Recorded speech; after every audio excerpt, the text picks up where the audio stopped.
Mr. Silent Channel. Please don't skip the ads, at paki-like naman, share at subscribe mo na rin, salamat.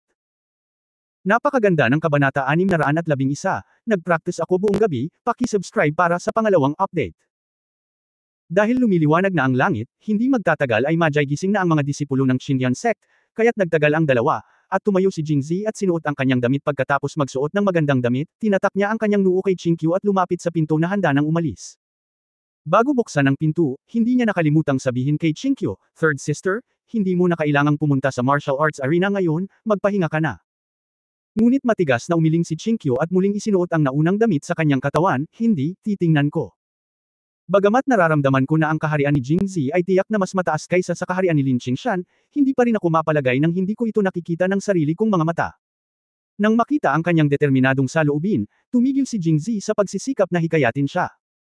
Nang makita si Qingqiu na nakasuot ng manipis na Amerikana at naghahanda na maghanap ng iba pang damit, lumiwanag ang kanyang mukha, "Third sister, hayaan mo akong kunin ito para sa iyo." Pagkasabi noon ay hindi na siya gumalaw bagkus ay iniunat niya ang kanyang kamay. Naramdaman ng mayamang tunay na enerhiya na dumadaloy sa kanyang katawan, at pagkatapos ay iniipon ito ng paunti-unti sa kanyang mga kamay si Lin Qingshan, na nasa gitna ng ika-6 na antas, ay maaaring kontrolin ang espada ng may enerhiya, at kontrolin ang tunay na enerhiya upang lumabas. Ngayon si Jingzi ay nasa parehong sitwasyon realm, natural gusto kong subukan ito. Habang ang tunay na enerhiya ay panlabas, kahit na hindi niya ito nakikita, naramdaman ni Jingzi na ang tunay na enerhiya ay nasa kanyang palad.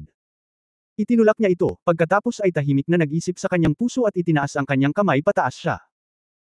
Hindi nakuha ang mga damit, ngunit tanging gayon paman, ang manipis na Amerikana na suot ni Qingqiu ay, tinanggal, niya, at ang kanyang mapang-akit na itaas na bahagi ng katawan ay tumambad muli sa hangin, na naglalaway sa mga tao. Aksidente lang iyon, third sister. Mabilis na nagpaliwanag si Jingzi. Pagkatapos ng lahat, ito ay simula pa lamang ng paggamit ng panlabas na anyo ng qi, kaya ang ilang mga sorpresa ay tila makatwiran at naiintindihan. Inaliw ni Qingqiu ang sarili nang hindi nagsasalita.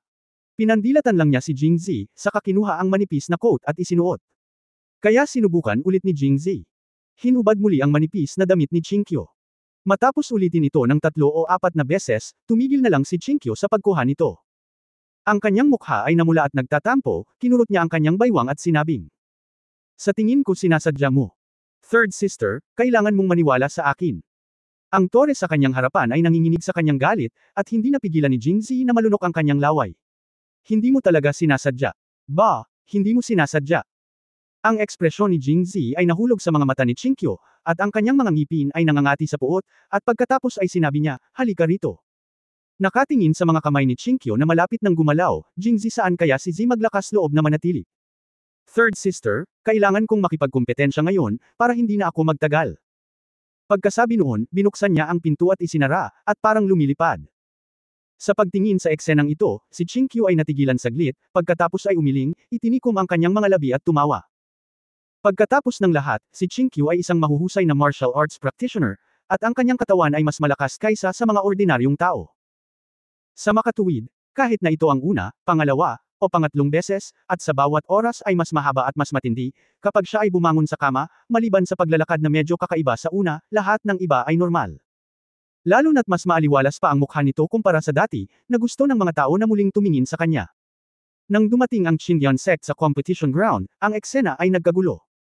Pagkatapos magtanong, nalaman ko na si Long Audi ng Kunlun sect ay malubhang nasugatan. Matapos maibalik ng kanyang amo na si Guan Yanjie, nabigo siyang magamot at namatay kaninang madaling araw. Nang makitang wala na ang kanyang pinagmamalaki na disipulo, hindi napigilan ni Guan Yanjie ang paghinga na ito, kaya nagdala siya ng isang tao upang kausapin si Jingzi, ngunit nakakalungkot na hindi pa dumarating si Jingzi. Sa oras na ito, lumapit si Pieyangxi at tiningnan si Qingqiu mula sa itaas hanggang sa ibaba. Wala siyang sinabi. 2 beses lang siyang gumawa ng sok-sok, pagkatapos ay pinag-cross ang kanyang mga kamay sa kanyang dibdib na may medyo komplikadong tingin sa kanyang mga mata. "Nag-practice ka na ba?" Namula si Qingqiu at mabilis na umiling. "Oo, sinabi mo pa rin na hindi." Kahapon, naramdaman ni Pieyangxi na kulang si Qingqiu ng diwa ng diwata, at ngayon ay naramdaman niyang may iba pa si Qingqiu. Tinitingnang mabuti, sa pamamagitan ng kanyang kaakit-akit na mga mata at namumula na mukha, sa wakas ay nakumpirma ni Pieyangxi na, higit pang mga bagay ang tinatawag na pagkababae. Bagamat hindi niya ginawa, hindi ito naging hadlang para malaman niya. "Sinasabi mo pa ba na hindi ka nag-practice ng Qigong? Hindi ako maniniwala kahit bugbugin ko siya hanggang mamatay." Hindi ito nangyari noong una, si Zier lang, tinulungan akong pagalingin ang aking mga sugat. Sumimangot si Chinkyu at nakipagtalo ng may dahilan. Pagpapagaling. Inilagay ni Pi Yangxi ang kanyang kamay sa palso ni Chinkyu at biglang nagulat, ang lahat ng iyong mga sugat ay gumaling na. Nakangiting tumanggaw si Chinkyu, oo, salamat kay Zier. Tinulungan mo akong pagalingin ang mga sugat ko buong gabi kahapon, kaya ang galing. Nag-ensayo ka ng kung fu buong gabi. Hindi makapaniwalang sabi ni Pi Yangxi. Si Chinkyu, na bahagyang lamambat ang mukha, ay halos mabulunan sa kamatayan nang marinig niya ito, di ba sabi mo hiling? Haha, ang pangatlong kapatid na babae ay talagang iniisip na ako ay isang 3 taong gulang na bata. Masungit na sinabi ni Pi Yangxi, kung tama ang pagkakaalala ko, matagal ka nang nasa ika-5 antas, hindi ba? Naghanap ka ng pagkakataong makalusot, ngunit sa huli ay sumuko ka. Ngunit ngayon ay nalampasan mo na sa loob lamang ng isang gabi. Hindi ako maniniwala sa iyo kahit na sabihin mong hindi ka nag-practice. Kung tungkol sa pagpapagaling. Ang ganitong uri ng kasanayan niya ay napakamahiwa. Nagpapagaling din ito ng mga sugat kapag nagsasanay. Bulong ni Pi Yangxi sa kanyang sarili, ngunit naramdaman ni Chinkyu ang mga pin at karayom sa tabi niya. Kailangan kong sabihin na masyadong matalino si Pi Yangxi. Hindi bababa sa bagay na ito, si Chinkyu ay walang kapantay. Tumahimik ka na lang at walang sasabihin. Sumunod, nang tanungin ni Pi Yangxi kung ano ang kanyang itinatanong, si Chinkyu ay nanatiling tahimik at tumugon. Walang choice si Pi Yangxi kundi umalis. Bago umalis, hindi niya nakalimutang sabihin, Humph, pagkatapos ng kompetisyon ngayon, kakalagkarin ko si Zier sa Kunlun Mirror. Hindi mo sasabihin sa akin, di ba? Hahayaan ko siyang sabihin sa akin. Dumating na si Chen Shi. Hindi pa lumalabas si Jingzi. Unti-unting naging magulo ang eksena. Hinihintay pa ni Guan Yanji si Jingzi na magpakita at humingi ng paliwanag. Si Lin Qingshan ay medyo nakakahiya din. Tinawag ni President Jing ang kanyang sarili na miyembro ng Tiandi sect. Gusto kong tanungin ang lahat ng naririto kung mayroon pang ibang mga disipulo ng Tiandi sect. Sandaling natahimik ang audience, at walang sumagot. Ngumisi si Lin Qingshan, haha, hindi ko pa narinig ang pangalan ng Tiandi sect, at walang disipulo ng Tiandi sect sa malaking larangan ng kompetisyon. Baka si President Jing lang ang nasa Tiandi sect, di ba? Nang matapos siyang magsalita ay nagtawanan ang iba. Kung ako ang tatanungin mo, dapat alam niya na patay na si Young Master Long. Oo. Hindi siya naglakas loob na sumama dahil natatakot siyang hindi niya maipaliwanag kay Master Guan. Sa palagay ko ay natatakot siya kay Master Lin at hindi nang ahas na sabihin sa kanya na hindi ako nang ahas na sumama sa kompetisyon. Hoy, may katuturan yan. Tapos may sunod-sunod na tawanan. Ang pinakanakababahala sa venue ay ang iilang babae. Nang makitang lumilipas na ang oras, muling pumunta si Pi Yangxi sa Chinkyu at nagtanong sa mahinang boses, pagkatapos ninyong magsanay kagabi ng pagsasanay. Pagpapagaling. Agad siyang itinuro ni Chinkyu. Daan. Okay, heel. Kailan siya umalis pagkatapos gumaling? Makakaharap ba siya? Hindi. Dapat ay nag-aalala si Pi Yangxi na si Jingzi ay papatayin kung aalis siya sa gabi. Dahil umalis siya pagkatapos ng madaling araw ng umaga, at nasa kalagitnaan na siya ng ika-6 na antas, kaya dapat walang aksidente. Matapos marinig ito, gumaan ang pakiramdam ni Pi Yangxi at muling tinitigan si Chinkyu, nakakamangha. Nag-practice talaga ako buong gabi. Kabanata 612, halika, ikatlong update mangyaring mag-subscribe. Maya-maya pa ay lalong lumakas ang gulo ng mga manunood. Sa oras na ito, lumapit si Lin Qingshan kay Head Xingyang, kung hindi na darating si President Jing, kailangan ba nating maghintay magpakailanman? Ito, medyo, nahihiya, si Head Xingyang. Kung ako ang tatanungin mo, matatakot ako. Ano ang punto? Si Leader Lin ay nasa gitna ng ika-6 na antas. I said harsh words yesterday. Kung matalo ako ngayon, sok-sok. Takot lang ako sa kahihiyan, kaya hindi ko na lang sinasabi. Halika, walang hiya. Husgahan lang si Lin para manalo, huwag mag-aksaya ng oras. Oo, husgahan si Lin para manalo. Pagkatapos ay may nanguna at nagsimulang maghiyawan ang mga manunood. Sa di kalayuan, si Sumoyan ay parehong kinakabahan. Hinanap ni Jingzi si Chinkyu kagabi ngunit hindi na bumalik sa mansyon ni Prinsipe Jin. Hindi rin niya ito nakita sa umaga. Inisip lang ni Sumoyan na siya ay nakatira sa Qingyan Gate at sinundan si Chinkyu dito sa madaling araw. Paano niya nalaman na nandoon siya? Mahuhuli. Si Haring Jin sa tabi niya ay mukhang kalmado at may ngiti sa kanyang mukha. Sa katunayan, hindi siya umaasa, dahil naniniwala siya na hinding-hindi magiging kalaban ni Lin Qingshan si Jingzi. Hanggat naglakas loob siyang maglaro, tuturuan siya ni Lin Qingshan ng leksyon. Para sa isang malakas na tao above the 6th level, at may gap pa, hindi maiiwasan na may mga pagkakataong mamimiss siya, at normal lang naman na may casualties kapag namimiss siya, di ba?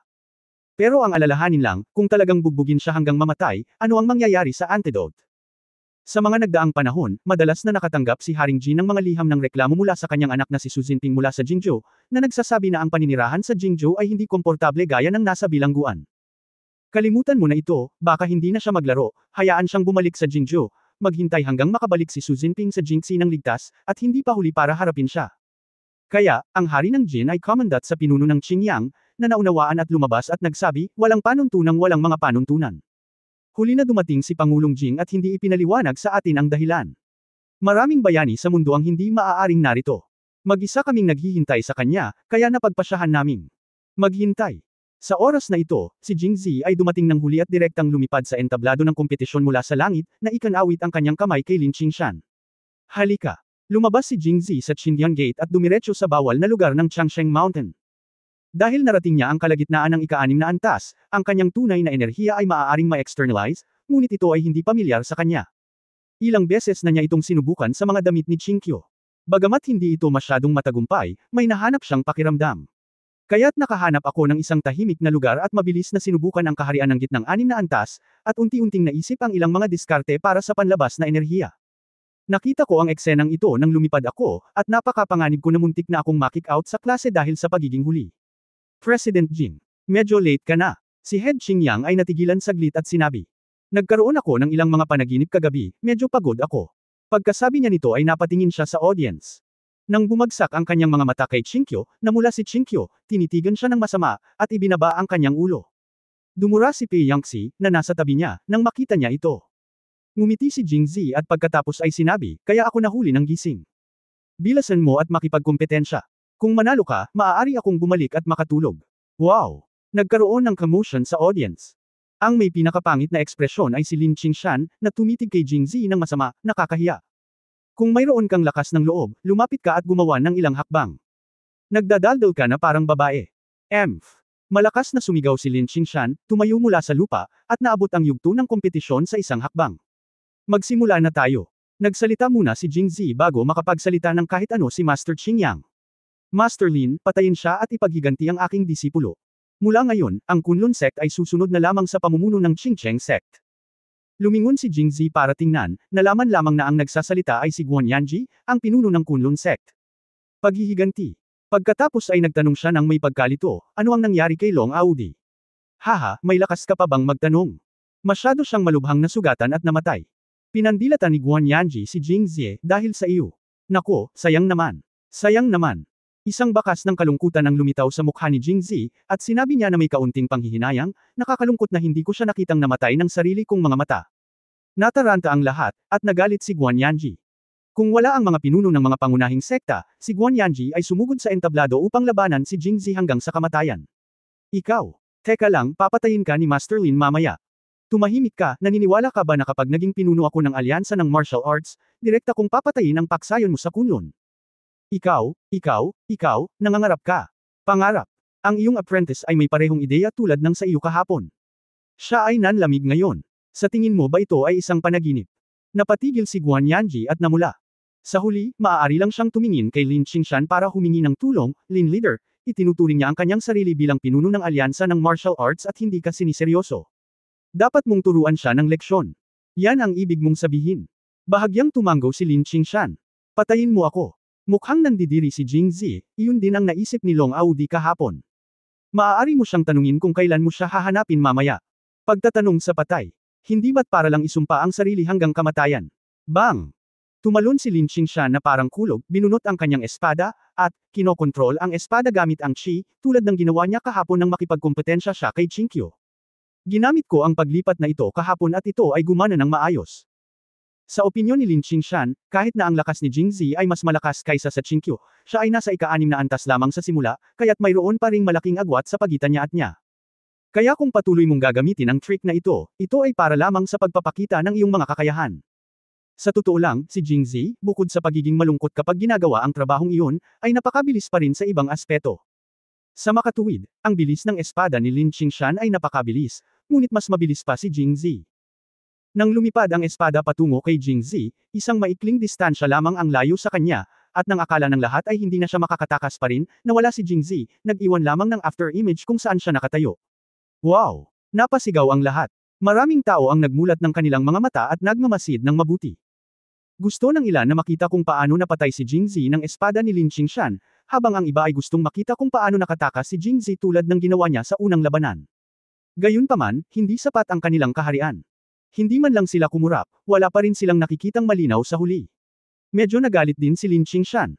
Nang makaligtaan siya ng tama, agad niyang inayos ang kanyang mga kilos, lumipad sandali sa ere gamit ang kanyang mahabang espada, at muling sinaksak si Jingzi. Ngunit sa harap ni Jingzi, na ang Qinggang ay malapit nang maabot ang rurok nito, ito ay masyadong mabagal, at pagkatapos ng ilang pag-urong, ang espada ay hindi man lang dumampi sa sulok ng kanyang damit, at lahat ay natulala. Nagulat ako, pero medyo excited din. Mukhang magiging exciting ang kompetisyong ito. Ang ilang mga pag-atake ni Lin Qingshan ay nailagan lahat ni Jingzi, at ang kanyang kakayahang kontrolin ang espada gamit ang Qi, ay hindi partikular na mahusay, kaya pagkatapos ng ilang pag-atake, nakaramdam siya ng kaunting pagod at binawi ang espada. Sa pahinga, hindi niya nakalimutang ngumisi, ang kompetisyon ay isang kompetisyon, ano ang patuloy mong itinatago? Kahit na si Qingqiu ng Qingyan Sect ay isang babaeng streamer, hindi siya katulad mo na marunong lamang umiwas. Bilang isang lalaki, hindi ka nahihiya. Kabanata 613 Pagkontrol sa Thunder gamit ang Qi, unang update, mangyaring mag-subscribe. Maganda ang paraan ni Lin Qingshan sa pag-provoke sa general, at least ang unti-unting pagdidilim ng mukha ni Jingzi ay nagpakita na siya ay galit. Natatakot akong patayin kita nang hindi man lang nagtatago, at hindi mo ito maipapakita sa iyong mukha. Ngunit ngayong naiisip ko ito, hindi na kailangang mag-alala. Wala kang kahihiyan. Halika na. Habang sinasabi niya iyon, tumayo si Jingzi sa sulok ng yugto ng kompetisyon, sinabi niya ng may kabit kay Lin Qingshan. Sa pagkakataong ito, ang magtago ay magiging apo. Naghahanap ng kamatayan. Agad na tinawag ni Lin Qingshan ang kanyang tunay na enerhiya, at ang mahabang espada na nalaglag ay muling lumipad, kumikislap at tumunog, at muling sinaksak si Jingzi. Ngayon, sisirain mo na kita, at pagkatapos ay gagawin kang miserable. Kinulat ni Jingzi ang kanyang mga labi, pagkatapos ay marahang itinaas ang kanyang mga kamay. Ito ba ay Zinki Fluctuation? Talagang nasa gitna siya ng ika-6 na antas. Karamihan sa mga tao sa audience ay masyadong mababa ang antas upang makita ang mga pagbabago sa mga kasanayan ni Jingzi, ngunit bilang mga master, ang mga master ng Mingji Sect at kay Chunjing ngunit nakita nila ang lahat ng ito, lalo na ang daloy ng Qi sa mga kamay ni Jingzi, na mas ikinagulat nila. Si Qingqiu, na nasa tabi ni Master Mingji, ay ngumisi pagkatapos marinig ito. Si Pei Yangxi, na nasa tabi ni Master Pei Jing, ay kumunat ang kanyang mga labi at napakunot ang noo pagkatapos marinig ito. Sa oras na ito, lumipat ang kamay ni Jingzi sa kanyang dibdib. Sa hangin na hindi nakikita ng mga tagalabas, isang manipis ngunit napakatigas na Qi barrier ang nabuo. Bagamat iba ito sa defensive enchantment na ginamit ng dalawang halimaw sa langit noon, hindi pa rin ito maihahambing, ngunit wala pang isang araw si Jingzi ay nasa gitna ng ika-6 na antas, at napakahirap na maging self-taught. Sa susunod na sandali, ang espada ni Lin Qingshan ay lumipad sa harap ni Jingzi, ngunit tila ito ay naipit sa isang pader. Ang hilt ng espada ay yumanig sa kaliwat kanan, na gumawa ng buzzing sound, ngunit hindi na ito makagalaw. Ito. Iminulat ng lahat ng madla ang kanilang mga mata, ngunit nakikita lamang nila ang espada na umiindayog sa hangin, na parang magic trick, at medyo natarante sila. Hindi hahayaan ni Headmaster Lin na mangyari ng kusa, tama ba? Napaka-posible. Lam-ingalinga sa paligid ang nagsalita, tapos, opisyal pa rin siya ng korte. Kung talagang pinatay siya, sino ang mananagot? Pagkatapos makinig, ang lahat ay tumango ng madalas, na may paghamak at pakikiramay kay Lin Qingshan sa kanilang mga mata. Gayunpaman, iba't ibang boses din ang lumitaw sa oras na ito. Anong alam mo? Hindi ito release. Maliwanag na nakaharang ang espada ni Leader Lin. Nakablock. Air ba? Hahaha. Nagtawanan ang lahat. Naharang ito ng Zinki Barrier. Sinabi ng lalaki ang bawat salita nang hindi naiinip. Zinki Barrier. Nagulat ang lahat, hindi ba't iyon ay isang lakas na maaari lamang taglayin ng mga taong nasa itaas ng gitnang antas ng ika-6 na antas? Posible bang siya rin? Oo, ngayon ko lang narinig sina Master Mingji at Master Pei Jing na nag-uusap ng pribado pagkatapos pag-usapan ito, si President Jing ay nasa gitna na ng pang-6 antas. Binabati kita sa mga nasa labas ng 4 na pangunahing sekta. Oo. Sa isang iglap, nagbago ang ihip ng hangin. Bagamat walang nanalo, ang hangin ng papuri para kay Jingzi ay naging mas matamis. Sa oras na ito, si Lin Qingshan ay walang alinlangan na nasa ilalim ng pinakamalaking presyon. Ang pagiging nasa laro, ang kanyang mga damdamin ay ang pinakadirekta. Siya ngayon ay nasa gitnang antas ng ika-6 na antas at maaaring kontrolin ang espada gamit ang Qi. Natural, makikita rin niya ang Zin Qi barrier na na-externalize ni Jingzi. Damn it, ka-level ko talaga siya. Hindi na makagalaw ang mahabang espada. Kung magpapatuloy ang stalemate, sayang lang ang enerhiya. Pinigil ni Lin Qingshan ang kanyang momentum, nagmura ng palihim, at lumipad patungo kay Jingzi na may hawak na mahabang espada. Natitiyak niya na ang pinakamataas na antas na ipinakita ni Jingzi noong lumaban siya kay Long Audi kahapon ay ang unang antas lamang ng ika-6 na antas, at ang gitnang antas ng ika-6 na antas ay dapat na naabot lamang kagabi. Kaya naniniwala si Lin Qingshan na hindi niya kalaban. Kung tutusin, nasa iisang kaharian sila, kaya hindi nang ahas si Jingzi na maging pabaya. Matapos iwasan ang dalawang magkasunod na espada ni Lin Qingshan, hinugot niya ang Emperor Sword at lumipat mula sa depensa patungo sa pag-atake. Ang Qinggang ni Jingzi ay higit sa isang antas sa likod ni Lin Qingshan, kaya nang pakilyusan niya ang kanyang Qinggang ng buong lakas, hindi na siya mahanap ni Lin Qingshan. Naramdaman na lang niyang malabo ang mata niya at wala siyang makita. Sa susunod na sandali, naramdaman lamang niya ang mamamatay tao na layunin sa likod niya. Pagtalikod niya ay nasa harapan na niya ang espada. Mabilis niyang ginamit ang espada para harangin siya at naiwasan ito, ngunit naputol pa rin ng talim ang isang sulok ng kanyang damit. Pagkatapos ng pag-atake ng isang beses, tumigil si Jingzi. Nakumpirma na niya ngayon na bagamat si Lin Qingshan ay nasa gitna ng ika-6 na antas kasama niya, mayroon talagang puwang sa gitna. Marahil ito ang sinabi ni Qingqiu, sa itaas ng ika-6 na antas, ang bawat antas ay nahahati din sa maraming seksyon. Ngunit kahit na, mahirap gawin ang kanyang pagkamatay na higit na nakababagot sa harap ng lahat. Kaya't ikanawit niya ang kanyang kamay kay Lin Qingshan sa ikatlong pagkakataon, na nagpapakita ng paghamak. Hindi ako kikilos, halika at atakihin. Naghahanap ng kamatayan. Sa nakaraang laban, hindi natin masabi kung sino ang nangunguna at kung sino ang mas mababang puwersa. Hindi pa kasi magkaharap ang dalawa. Ang mga away ay kadalasang naganap sa pagitan ng pag-iwas at palihim na pag-atake. Walang masabi si Jingzi sa harap ng lahat, Lin Qingshan naniniwala akong hindi niya babalikan ang kanyang salita. Kaya, tinadtad niya si Jingzi. Si Jingzi ay talagang hindi kumikibo at itinaas ang kanyang espada para lumaban. Sa isang boom, isang alon ng hangin ang nagulat sa kanilang paligid. Ang mga pinuno ng apat na pangunahing sekta o mga master tulad ni Qingqiu o Pei Yangtze ay mas mahusay. Ang mga disipulong iyon na wala sa mataas na antas ay natangay lahat ng alon ng hangin ito. Ilang metro ang layo. Ang tunggalian sa itaas ng ika-6 na antas ay sobrang nakakatakot. Ang mga labanan sa pagitan ng mga tao sa parehong antas at may mas matataas na kaharian ay hindi gaanong magarbong at mas pragmatic, ngunit ang intensity ay hindi nabawasan. Huminto ang espada ni Lin Qingshan pagkatapos ng Emperor's Sword, at hindi siya makagalaw. Ang noo ni Lin Qingshan ay may butil ng pawis. Nang makita ito ni Jingzi, ngumisi siya, iyon lang ang magagawa mo. Pumunta ka sa impyerno. Binunot ni Lin Qingshan ang kanyang espada at muling naglaslas, ngunit paulit-ulit itong hinarang ni Jingzi. Sa pagkakataong ito, walang nagsamantala. Hehe, may ibibigay ako sayo. Sinabi ito ni Jingzi, at pagkatapos ay biglang ginamit ang kanyang lakas para iwaksi si Lin Qingshan, at pagkatapos ay lumipad siya sa hangin. Napaatras si Lin Qingshan ng ilang hakbang, dahilan para mapabuntong hininga ang mga manunood, na parabang binugbog siya pabalik ni Jingzi. Huwag kang tumakbo. Sumigaw siya, na parang sinasabi sa lahat, hindi ako ang binutukan, siya ang tumakas. Sa sinabi nito, itinaas niya ang kanyang espada at hinabol siya. Sumunod ay nagkaroon na naman ng nakakahilo na laban sa ere ang dalawa. Sa pagkakataong ito, si Jingzi ang nagkusa at ilang beses na nilasla si Lin Qingshan, ngunit hinarang din silang lahat ni Lin Qingshan. Pagkababa, hinarang ni Lin Qingshan ang huling kutsilyo at hindi ito maitulak palabas. Naiblock lang niya ito gamit ang kanyang espada, at deadlock siya kay Jingzi sa hangin.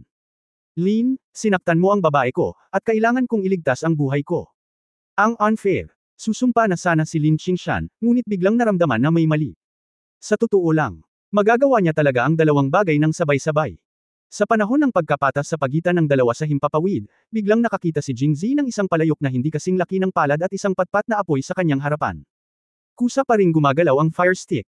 Gumagawa ng dalawang bagay ng sabay-sabay, kinokontrol ang mga bagay gamit ang enerhiya. Halos mabigla si Lin Qingshan. Chapter 614, hindi iginagalang ng mga kabataan ang martial ethics, ikalawang update, mangyaring mag-subscribe. Ito ay isang bagong kasanayang binuo ni Jingzi nang magsanay siya ng externalization ng chi sa umaga. Ito ay simpleng pagkontrol sa espada gamit ang chi. Para sa mga nasa itaas ng gitnang antas ng ika-6 na antas ito ay hindi karaniwan, ito ay tulad ng isang karaniwang pangyayari. Ang binuo ni Jingzi ay gamitin ang kanyang enerhiya para kontrolin ang kulog sa panahon ng laban. Ang unang paksa ng pagsusulit ay si Lin Qingshan. Bago pa makapag-react si Lin Qingshan, ang maliit na clay pot grenade na nag-apoy ay ipinadala sa kanyang damit gamit ang kanyang tunay na enerhiya. Ang lahat ng ito ay nangyari ng napakabilis, at pareho silang nasa himpapawid sa parehong oras. Sinadya din itong hinarangan ni Jingzi gamit ang kanyang katawan, kaya hindi nakita ng iba ang eksenang ito, na inakala lang nilang nag-aaway pa rin ang dalawa. Hindi alam ni Lin Qingshan kung ano ang clay pot na pinilit sa kanyang damit, ngunit hindi siya tanga para isipin na si Jingzi ay nag-effort para lang mabigyan siya ng isang bagay. Gusto kong ilabas iyon at tingnan, pero hindi ko magawa sa dalawang kamay na nakahawak sa espada. Gusto niyang matuto kay Jingzi at kontrolin ang mga bagay gamit ang kanyang lakas, ngunit sinubukan niya ito. Excuse me. Nakalkula na ni Jingzi ang oras. Matapos ihagis ang granada sa damit ni Lin Qingshan, nagpapuwersa siya at agad silang naghiwalay. Bago makahinga si Lin Qingshan, itinaas ni Jingzi ang kanyang espada at muling hamampas.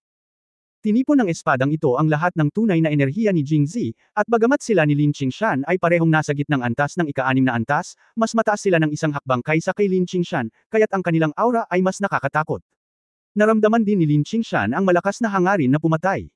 Hindi siya naglakas loob na maging pabaya sa oras na ito, pabayaan ang clay pot sa kanyang mga bisig, at itinaas ang kanyang espada upang maghanda para sa isa pang alon ng depensa. Boom! Ang tunog ng banggaan na ito ay mas malakas kaysa sa mga naunang banggaan. Bilang pangunahing umaatake, nanginginig ang mga kamay ni Jingzi dahil sa malakas na puwersa ng pagkakabangga. Kahit na ganito siya, mas nahihiya si Lin Qingshan. Sa ilalim ng espada, hindi niya ito hinaranggan tulad ng dati, ngunit natamba siya. Papatayin daw nila siya habang siya ay may sakit.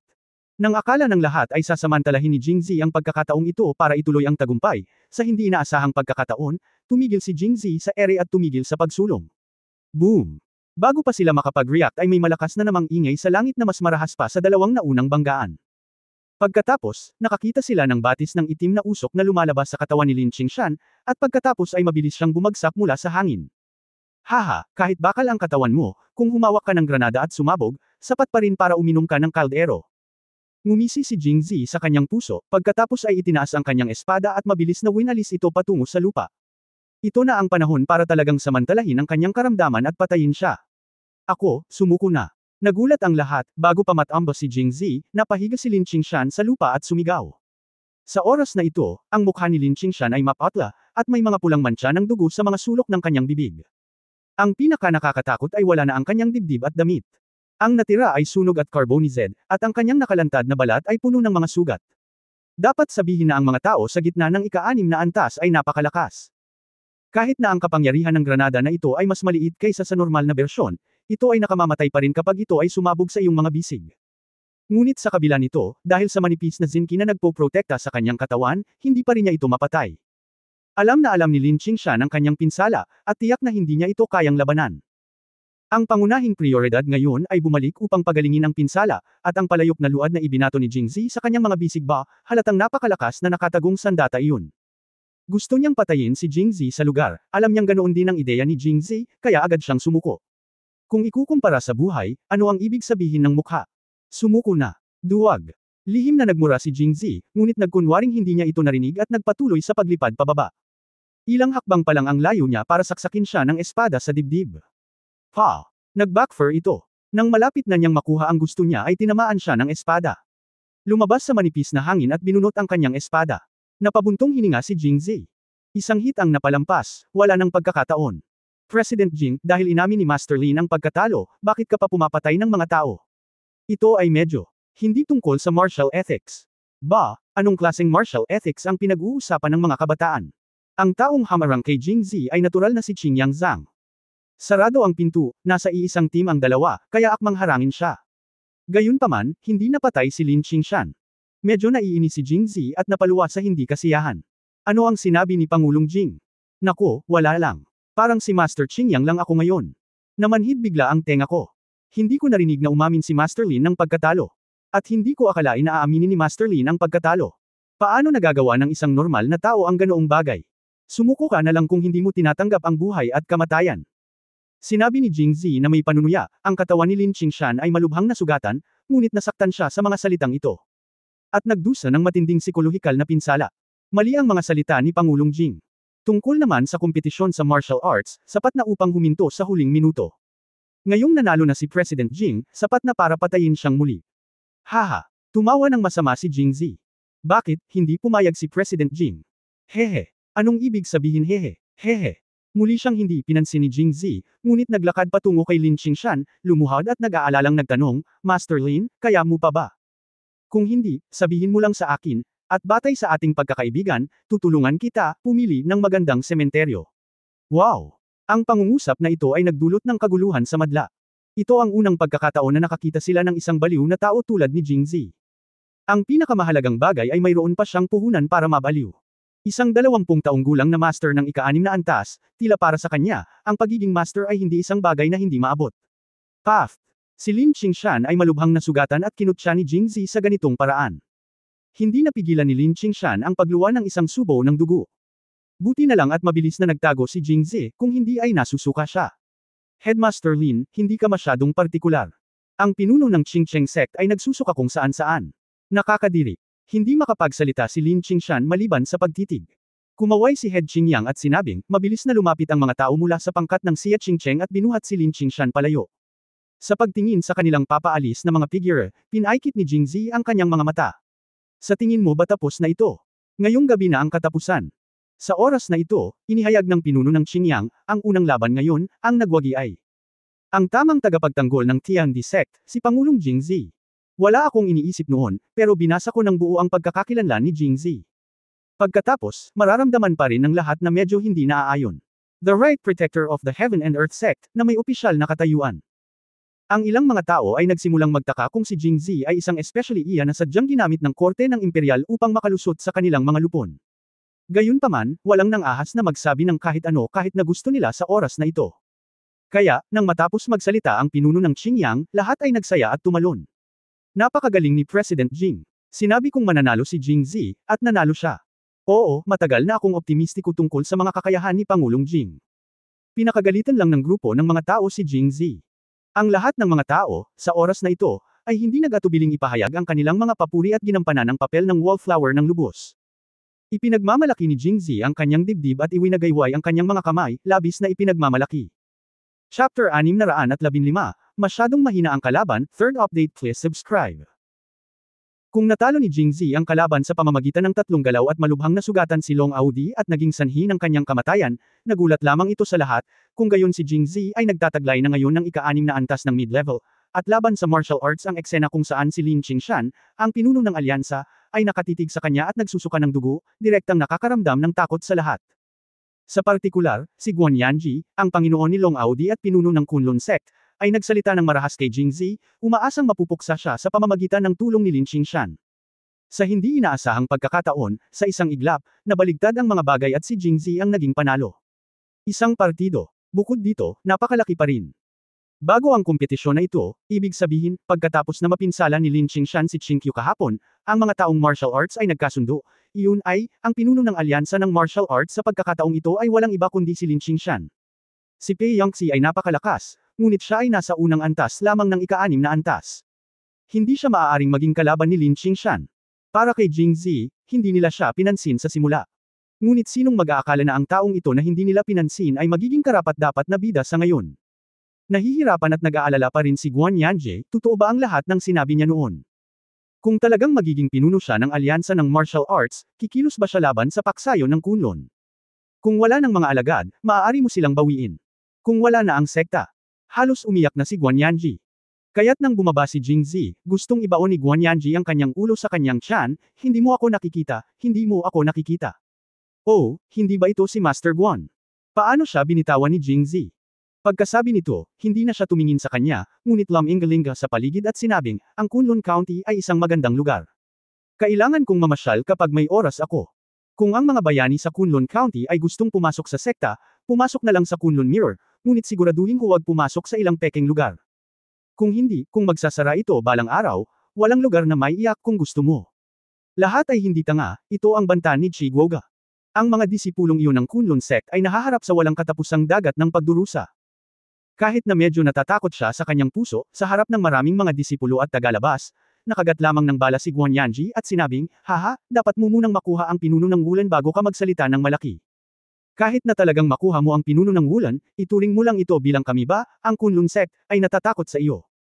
Ngumiti si Jingzi sa kanya, maghintay ka lang, Master Guan. Tumigil sa pagsasalita si Guan Yanji, dahil may patong na malamig na pawi sa kanyang likod, at huminga siya ng mahina.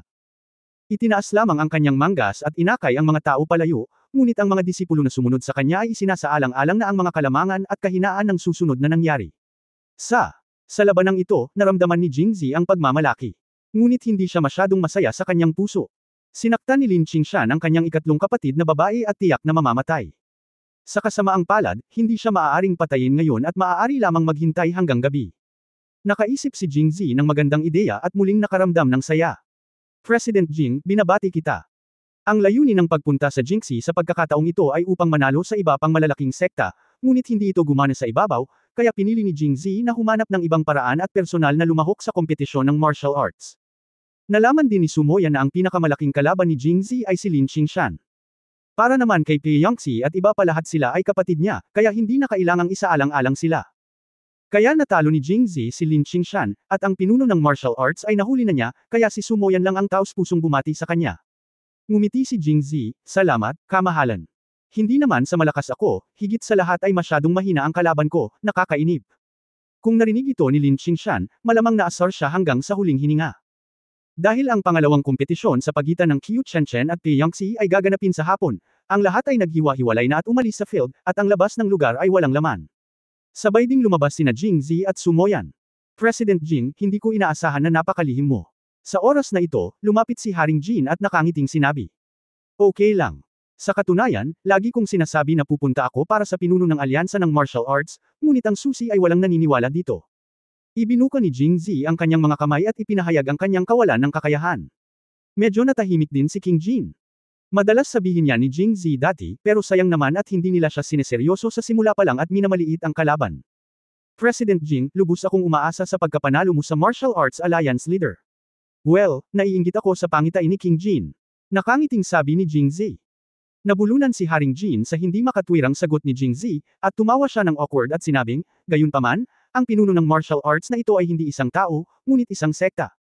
Narinig ko lang na sinabi ni President Jing na ikaw ay mula sa Tiandi sect. Kung kukunin ni Pangulong Jing ang pinuno ng martial arts, maaari bang magpakita sa kanya ang pinuno ng Tiandi sect? Umiling si Jingzi, ang aking Panginoon ay naglalakbay sa buong mundo at walang pakialam sa mga gawain ng mundo. Mahirap para sa akin na makita siya sa mga karaniwang araw. Mas mabuting huwag na lang siyang abalahin sa gayong walang kwentang bagay. Matapos marinig ito, nagliwanag ang mga mata ni Haring Jin, ngunit ang ekspresyon sa kanyang mukha ay mahusay na nakontrol, at mahinahong sinabi niya, oh, kung gayon si President Jing ay pupunta dito kasama mo sa pagkakataong ito. Iba pang mga disipulo ng Tiandi sect. Kapag nakuha na nila ang pinuno ng martial arts, maaari nilang ipakilala ang mga ito sa lahat. Pagkatapos ng lahat, sa susunod na taon, ang Tiandi sect, dahil ang iba pang mga sekta ay magkakaroon ng mas kapakipakinabang na pakikitungo sa mga martial arts, upang magkaroon ng mas kapakipakinabang na pakikitungo ang mga sekta sa iba pang mga martial arts. Kilalanin sila ng maaga. Umiling pa rin si Jingzi, pumunta ako rito upang samahan ang kanyang kataas-taasang prinsipe ng korona upang makapanayam ang kompetisyon sa martial arts. Hindi inaasahang makasali dito ng personal, kaya hindi ako nagdala ng ibang mga disipulo. Desidido at puno ng emosyon ang sagot ni Jingzi.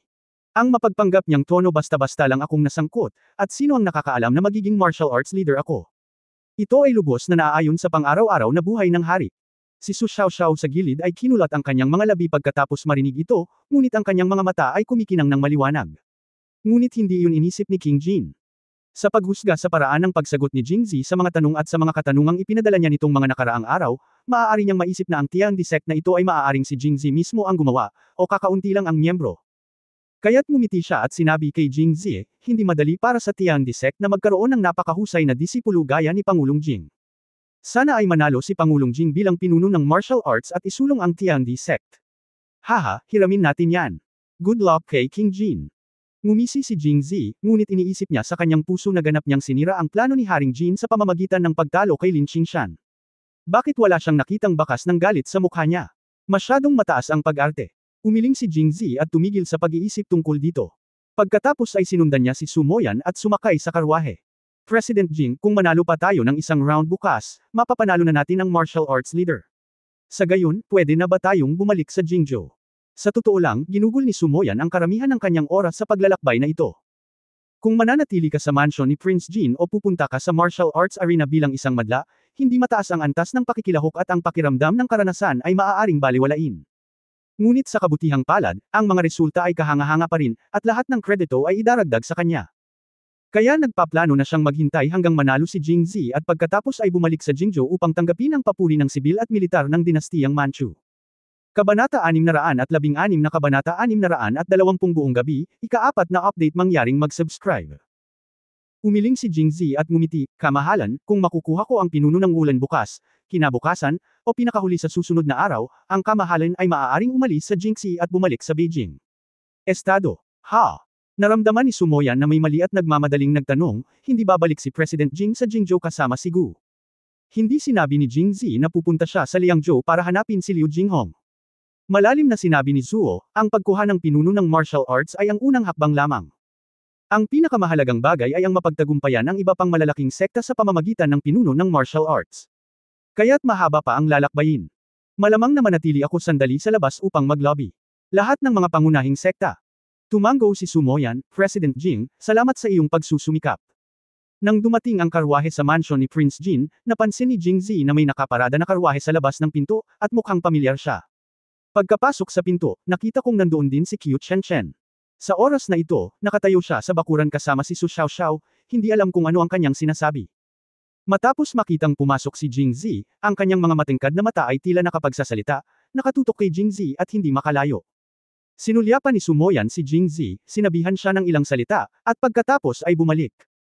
Bakit nandito si Miss Qiu? Seryosong sabi ni Jingzi habang nasa paligid ang bumbilya. Pumunta ka rito kasama ang pinuno, sa tamang oras para batiin si Pangulong Jing. Sa harap ni Su Xiaoxiao, si Qiu Chen ay hindi rin nang ahas na magsalita pa, ngunit ibinunyag pa rin ang mahalagang impormasyon na dumating ang pinuno ng Qingyang upang hanapin si Haring Jin. Tumango si Jingzi, na nag-iisip na kung paano aalisin ang bumbilya. No wonder hindi ka nakinig sa akin, napakalakas mo. Sa oras na ito, nagsalita ang bumbilya. Salamat sa papuri, munting prinsesa. Sumagot si Jingzi sa magalang na paraan, at pagkatapos ay nagsabi, si Miss Qiu ay sasabak din sa martial arts sa hapon. Mayroon akong ilang karanasan na maibabahagi ko kay Miss Qiu. Maginhawa ba para kay Miss Qiu? Ito. Sumulyap si Qiu Chen sa front hall, at ang ulo ng Qingyang ay tila nasa loob, mukhang medyo nahihiya. Ate, makinig ka. Kaya niyang talunin si Lin Qingshan, napakalakas niya. Napakalakas din ng Pei Yangtze na iyon, baka masabi niya sa iyo kung paano manalo. Magiliw na sabi ni Su Xiaoxiao. Pero ang ulo. Mag-uusap pa yata sandali ang tatay at amo ko, okay lang. Tumango si Qiu Chen, nandyan si President Lao Jing. Miss Qiu, pwede ka naman. Bilang resulta, gumawa si Jingzi ng isang galaw ng paanyaya, at bahagyang itinaas ni Qiu Chen ang mga sulok ng kanyang bibig at humakbang pasulong. Mahigpit na sumunod si Su Xiaoxiao, ngunit pinigilan ni Jingzi. Anong gagawin? Nalilitong tanong ni Su Xiaoxiao. Munting prinsesa, nagbabahagi ako ng ilang karanasan kay Miss Qiu. Lahat sila ay tungkol sa martial arts competition. Hindi mo naiintindihan, kaya hindi mo na ako kailangang sundan.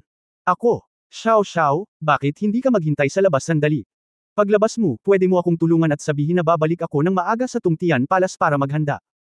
Alam mo rin na hindi ito gusto ng pinuno. Napatingin siya kay Jingzi. Oh, okay. Habang pinagmamasdan silang dalawa na naglalakad papalayo, nanatili roon si Su Xiaoxiao, nakatagilid ang kanyang ulo. Palagi niyang nararamdaman na may mali, ngunit hindi niya masabi kung ano iyon. Pumasok si Qiu Chen sa bahay. Nilock ni Jingzi ang pinto at binuhat siya mula sa likod. Masamang tao. Matapos siyang tapikin ng mahina, sumimangot si Qiu Chen at sinabing, nasa gitna ka na ba ng ika-6 na antas? Kahapon, nag-aalala pa rin siya na hindi si Jingzi ang kalaban ni Lin Qingshan. Paano niya malalaman na napakataas na ng level ni Jingzi? Ngumiti si Jingzi at tumango, kakagawa ko lang ng breakthrough kagabi. Sumulyap si Qiu Chen sa kanya at agad na nahulaan ang dahilan. Ang iba ay nagsasanay sa araw, ngunit siya ay, nagsasanay, sa gabi, kaya normal na makamit ang mga tagumpay sa gabi. Kung kanino siya nakasanayan upang makamit ang mga tagumpay, hindi nag-abalang magtanong si Qiu Chen. Chen, kailangan mo pa bang lumaban ng husto sa laro ngayong hapon? Tumango si Qiu Chen at ngumiti, nang daan dito ngayon lang, hindi maganda ang mukha ng aming pinuno, marahil dahil nanalo ka.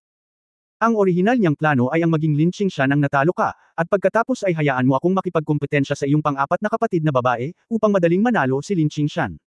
Ngayong natalo mo na si Lin Qingshan, ginulo niya ang kanyang plano. Ngayon lang niya sinabi sa akin on the way na mag-aaway kami sa hapon. Hindi ko na kailangan pang lumaban ng buong lakas, siguro dahil natatakot ako na kapag sobra kong ubusin ang lakas ng pang-apat mong kapatid, mas madali kang manalo. Matapos marinig ito, humagalpak ng tawa si Jingzi. Tila pagkatapos na matalo si Lin Qingshan, Qingyang ang pinuno ay nagpapantasya na umasa kay Pei Yangtze upang manalo muli laban sa kanya. Pagkatapos ng lahat, mas mabuti para sa Kunlun Mirror na hawakan ang pinuno ng martial arts kaysa sa kanya. It's better this way. Kung tutusin, may level difference sa pagitan mo at ng pang-apat kong kapatid. Natatakot ako na kapag sinubukan mo ang lahat, masasaktan ka sa huli. Kaya plano kong pumunta sa Kunlun Mirror mamaya at sabihin sa kanya na huwag kang sasaktan. Oh, nagtaas ng kilay si Qiu Chen. Ano ang sasabihin mo sa kanya tungkol sa akin? Sabihin mo lang. Ikaw ang babae ko. Hindi niya kayang saktan ang mga kapatid niya, di ba? Matapos marinig ito, namula ang mga pisngi ni Qiu Chen, talagang lakas ng loob mong sabihin iyan.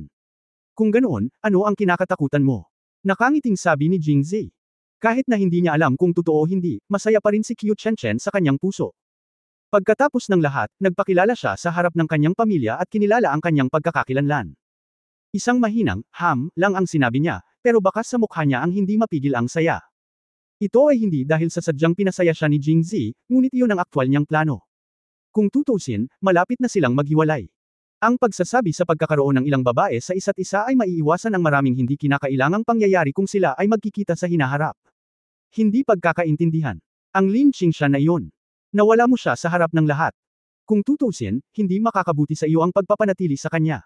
Sa katunayan, gusto ni Qiu Chen na paalalahanan si Jingzi na ang gayong tao ay hindi maaaring panatilihin, at ang kabaitan ng isang babae ay hindi mabuti para sa iyo. Wala rin ito sa kanya. Well, don't worry, hindi siya mabubuhay ngayong gabi. Nung sinaktan niya ang babae ko, nakatadhana siyang mamatay. Napansin ni Qiu Chen na sinabi niya ang, aking babae, sa halip na, ako ay, ang ikatlong kapatid na babae. Natigilan siya saglit, at saka pumulupot ang kanyang mga labi, sinabi ko na noon na hindi normal ang mga bagay-bagay sa inyong dalawa, at nagdadahilan pa kayo, ha? Ngumiti si Jingzi, talagang hindi makatarungan si Chen. Magkapatid nga kami noon, pero kagabi lang. Ang tagumpay ay dahil din sa pagsasanay sa kanya, tama ba? Nang makitang tumango si Jingzi, napabuntong hininga si Qiu Chen. Pagraranggo isa. Pero umiwas na siya ng tingin sa ganitong bagay ngayon. Ang kanyang pagkakakilanlan at kakayahan ay nakatadhana. Hindi siya magiging kasing ordinaryo ng iba. Hanggat mayroon siyang sariling lugar sa tabi niya, masisiyahan siya. Sa pag-aakalang matatapos na ang martial arts tournament at ang paghihiwalay ay problemang kailangan nilang harapin, nakaramdam si Qiu Chen ng hindi maipaliwanag na kalungkutan sa kanyang puso. Ngayong gabi, nag-isip siya muli at binago ang kanyang mga salita, bukas ng gabi, maaari kang pumunta at makipag-usap sa akin, bukas ng gabi. Ngayong gabi ay papatayin niya si Lin Qingshan. Kung sobrang ingay, siguradong magdudulot ito ng gulo. Sensation, kung wala siya sa palasyo ni Prince Jin sa mga oras na ito, mahahanap siya ng iba. Paano kung sasamahan kita ngayong gabi at pagkatapos ay papatayin ko si Lin Qingshan pagbalik ko? Hindi. Mariing umiling si Qiu Chen, gusto kita, buong magdamag. Chapter 617 sigurado ka bang gumaling ka na? Unang update mangyaring mag-subscribe. Jin Palace, Front Hall. May saradong study room sa likod ng Front Hall. Tuwing weekdays, walang sino man maliban kay Prinsipe Jin ang nangangahas na pumasok. Sa oras na ito, si Haring Jin ay nakaupo sa loob, naglalaro ng isang tasa ng tsaa sa kanyang kamay, na may nakaka-relax na ekspresyon. Si Head Qingyang na nakatayo sa tabi ay napakalito. Kung tutusin, ang plano niya ay plano ni King Jin. King Jin, ano ang susunod nating gagawin? Pagkatapos ng mahabang katahimikan, ang pinuno ng Qingyang ay nagtanong pa rin, kung hindi tayo gagamit ng ilang paraan, ang pinuno ng alyansa ng martial arts ay magiging kanya. Itinaas ni Haring Jin ang kanyang ulo at tumingin sa kanya, sa pamamagitan ng anong paraan. Matagal na nag-isip ang pinuno ng Qingyang. Si Jingzi mismo ay nasa gitnang antas na ng ika-6 na antas. Mahirap para sa mga alagad ng Tongchang na magkaroon ng anumang karibal. Imposibleng ipadala sila para patayin siya. Paano kung papatayin mo siya sa oras na ito, paano mo ito ipapaliwanag? Bago pa siya makapagsalita, tumingin sa kanya si King Jin at dahan-daang sinabi. Ngayon lang natalo ni Jingzi si Lin Qingshan. Kung walang mangyayari, mapapanalo niya ang mapagpasyang labanan bukas. Sa ganitong kritikal na sandali, kung siya ay papatayin, lahat ay maghay-hinala. Si Emperor An ay orihinal na hindi nasisiyahan kay Haring Jin, ngunit hindi siya nakipaghiwalay sa kanya dahil wala siyang dahilan o ebidensya.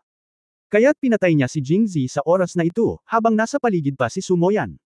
Hindi ba ito naghahanap ng kamatayan? Maghintay ng isang taon, kung kailan handa na siya, saka hindi siya matatakot kay Andy, pero hindi ngayon. Ibinaba ni Head Qingyang ang kanyang ulo, mukhang medyo bigo. Kung hahayaan natin siyang kunin ang pinuno ng Wulan, tuluyang masisira ang plano natin. Napangiti si Haring Jin matapos marinig ito, hindi naman totoo yan. Hayaan mo siyang kunin ang pinuno ng Wulan. Sa ngayon, kilala lang natin siya sa Tiandi sect. Tao lang siya, at nagpadala na ako ng mga tao para magtanong. Wala pang nakarinig sa sekta na ito. Basta kontrolado siya noon. Lumiwanag ang mga mata ni Head Qingyang, ngunit nag-aalala pa rin niyang sinabi, ang mga tao sa Jingxi ay masyadong maraming mata. Mahirap kumilos. Ngunit kapag bumalik siya sa Jingzhou, wala na tayong pagkakataong kumilos. Nakangiting umiling si Haring Jin, pagkatapos ay tumayo at naglakad papunta sa kanya, bumulong ng ilang salita, nagliwanag ang mga mata ni Leader Qingyang, tumawa. Pagkatapos magtagal kasama si Qiu Chenchen ng ilang sandali, hindi na siya naglakas loob na magtagal pa. Tutal may kompetisyon sa hapon kaya inayos niya ang kanyang damit at umalis. Pagkatapos ay pumunta si Jing Zi sa Kunlun Mirror. Ang kakaiba sa dati ay sa pagkakataong ito ang mga disipulo ng Kunlun Mirror ay higit na gumagalang sa kanya. Maging si Zhou Tung, na hindi nagtrato sa kanya ng mabuti noon, ay tumanggaw at yumuko sa oras na ito si Lin Qingshan ay halos bugbugin hanggang mamatay, siya sa palagay ko ay hindi ako magiging mas malakas kaysa kay Lin Qingshan. Minsan, ang mga kamao ay napakadaling gamitin. Pagkatapos kamustahin si Pei Chunjing, pumunta si Jing Zi sa silid ni Pei Yangxi. Sa oras na ito, nakaupo siya sa gilid ng kama at naglilinis ng kanyang espada. Ang matalim na talam ay kumikinang na may maputlang liwanag, na nagparamdam sa mga tao ng pananakot. Ang pang-apat na kapatid na babae ay talagang pang-apat na kapatid na babae, at ang kanyang mga libangan ay kakaiba. Pang-apat na kapatid na babae. Nakangiting sabi ni Jing Zi. Tumangala si Pei Yangxi sa kanya, kumikislap ang kanyang mga mata. Ang kapatid na ito, na noon pa man ay isang maliit na bata sa kanyang paningin, isang araw ay hindi lamang nalampasan ang kanyang laki, kundi pati na rin sa martial arts. Higit sa lahat, siya rin ay naging isang tunay na lalaki, at ang kanyang mga kapatid na babae ay naging kanyang mga babae. Dahil dito, lalo siyang nabalisa nang harapin niya si Jing Zi, kahit na diretso ang mukha niya. Bakit ka nandito? Hindi mo ba pinuntahan si third sister?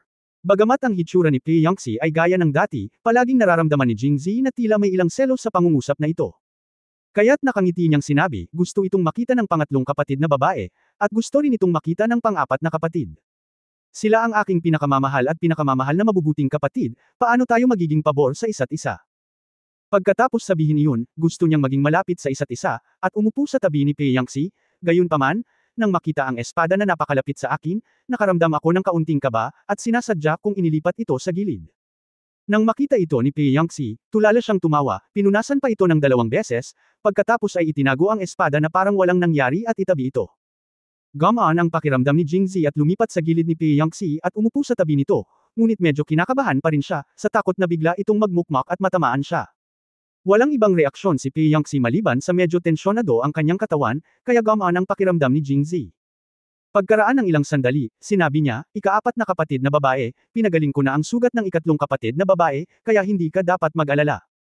Lumingon si Pei Yangxi at sinulyapan siya, na may komplikadong mga mata, sigurado ka bang napagaling mo ito?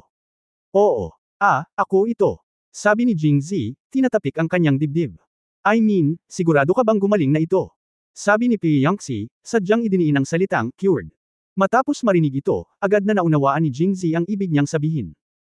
Sa pagtingin sa kalmadong ekspresyon ni Pei Yangxi, hindi alam ni Jing Zi kung gaano niya kakilala sa karakter ni Qingqiu, malaki ang posibilidad na hindi niya sasabihin sa kanya ang lahat, tama ba? Huminga siya ng malalim at sinabing, pang-4 na kapatid, talagang binigyan ako ng master ko ng ilang pinahusay na bersyon ng Jujube Pills noong nakaraang gabi. Kaya, sinabi ni Jing Zi ang kwento sa maikling salita, lalo na ang mga pangunahing punto. Tingnan natin ang mga natatanging epekto ng pinahusay na bersyon ng Jujube Pills at ang mga kinakailangan para sa pag-inom ng mga ito. Nang marinig ni Pei Yangxi na kailangan niyang maghanap ng babaeng hindi pa nag-practice ng kung fu at nasa katulad na antas, hindi niya alam kung ano ang naisip niya, at biglang namula ang kanyang mukha. Kaya, kahapon ay hindi ko kinaya na makitang si third sister ay lubhang nasugatan at napakatagal bago gumaling, kaya naisipan kong gamitin ang pinahusay na bersyon ng Jujube Pills para tulungan si third sister na pagalingin ang kanyang mga sugat. Bang! Sa sandaling bumagsak ang mga salita, tumalon si Pei Yangxi mula sa kama, pinandilatan ng mata si Jing Zi, at sinabing, pumunta ka sa pangatlong kapatid na babae para lamang tulungan siyang gamutin ang kanyang mga sugat. Sa pagtingin sa galit na ekspresyon ni Pei Yangxi, si Jing Zi ay natigilan. Hindi niya alam kung bakit siya nagagalit, at hindi niya alam kung paano sasagutin. Natatakot siya na kapag mali ang sagot niya ay masasaktan siya. Nakikita ko na gusto ka ng pangatlong kapatid na babae. Kahit na sabihin niya na ito ay para gumaling ng kanyang mga sugat dahil lang sa babae siya, manipis ang balat at nahihiya na sabihin iyon. Pero lalaki ka, ano ang ikinahihiya mong sabihin? Parin. Sabihin, sinusubukan mo lang bang tulungan siyang gumaling? Kinurot ni Pei Yangxi ang kanyang baywang, na parang may apoy na lumalabas sa kanyang mga mata. Talagang galit siya. Ang pagmamahal ni Qingqiu kay Jing Zi ay isang bagay na hindi maintindihan ni Pei Yangxi na iintindihan niya ang pagmamahal ni Qingqiu kay Jing Zi, kung tutuusin, ganoon din siya, ngunit ang pagmamahal ni Qingqiu kay Jing Zi, ang uri ng pagmamahal ng isang babae sa isang lalaki, hindi niya maintindihan o maintindihan. Pero kahit na ganoon, hindi ito naging hadlang para suportahan ang pangatlong kapatid niya, kaya kahit alam niyang may relasyon silang dalawa, hindi siya nagpakita ng pagtanggi o iba pang pagtutol. Ngunit ang ugali ni Jingzi ay nagpagalit sa kanya, na para bang hindi talaga sinasadya ni Jingzi nang matulog siya kasama si Chinkyu, ngunit para lamang sa pakikipagtalik sa ngalan ng pagpapagaling. Habang naaawa ako kay Chinkyu, medyo sentimental din ako. Kung talagang ganoon siyang tao, ano ang dapat nilang gawin sa hinaharap? Hindi ko maiwasang makaramdam ng kaunting simpatiya. Habang nakikiramay ako sa iba, nakikiramay din ako sa sarili ko. Tila sa Chinkyu, nakikita ko ang anino ng aking sarili sa hinaharap. Chapter 618 Nasaan ang espada ko? Ikalawang update mangyaring mag-subscribe. Matapos marinig ang ikalawang kalahati ng pangungusap, kasama ang tunay na damdamin ni Pei Yangtze, tila may naintindihan si Jingzi. Tumayo siya at naglakad papunta sa gilid ni Pei Yangtze, mahinang nagsabi, "Pang-apat na kapatid, talagang sinabi ko sa iyo ang tungkol sa pagsasanay ng martial arts noong gabing iyon o sinabi ko sa iyo ang tungkol sa pagpapagaling sa pangatlong kapatid na babae? Iyon ay isang dahilan lamang. Kung wala ka sa puso ko, paano ako maglalakas loob na magsalita tungkol sa pagsasanay ng martial arts?" Pinaikot ni Pei Yangtze ang kanyang mga labi at tumingin sa kanya nang hindi nagsasalita. Nagpatuloy si Jingzi, "Siyempre hindi ko pinapagaling ang pangatlong kapatid na babae. Noong hindi namin alam na siya ang pangatlong kapatid na babae, mayroon na kaming lihim na pag-ibig. Kung hindi, iisipin ng ikaapat na kapatid na babae na sa ugali ng ikatlong kapatid na babae, kahit na ito ay para lamang sa pagpapagaling, matatanggap ba niya ang pakikipagrelasyon sa akin?" Hindi pa rin umimik si Pei Yangtze, pero parang kinilala niya ang sinabi ni Jingzi. Alam niya ang ugali ng pangatlong kapatid niya, kaya hindi niya naintindihan kung bakit mabilis na umunlad ang dalawa. Ngayon ko lang naintindihan na may nararamdaman na sila pagkatapos nilang magkita noon, at ang pagpapagaling ay para lang itulak sila sa huling hakbang. Nakahinga siya ng maluwag para kay Chinkyu, ngunit sa parehong oras, bigla siyang nakaramdam ng kaunting kawalan.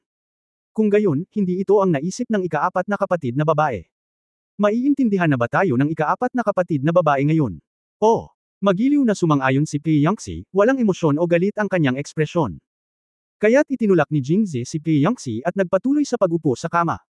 Okay, kung nandito ka para sabihin lang sa akin ang relasyon niyo ni third sister, alam ko na, bumalik ka na lang.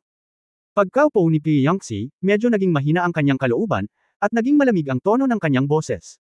Huwag mo akong abalahin, fourth sister. Nandito ako para makita ka sa negosyo. Anong negosyo? Ito ang pagsusulit sa hapon. Yung. Itinaas ni Pei Yangtze ang kanyang ulo at tumingin sa kanya, iniisip na sa wakas ay may konsensya ka pa rin at alam kung paano magmalasakit sa iyo. Pang-apat na kapatid na babae. Huwag mag-alala, ang kaharian ni Qiu Chen ay nasa ikalimang antas lamang.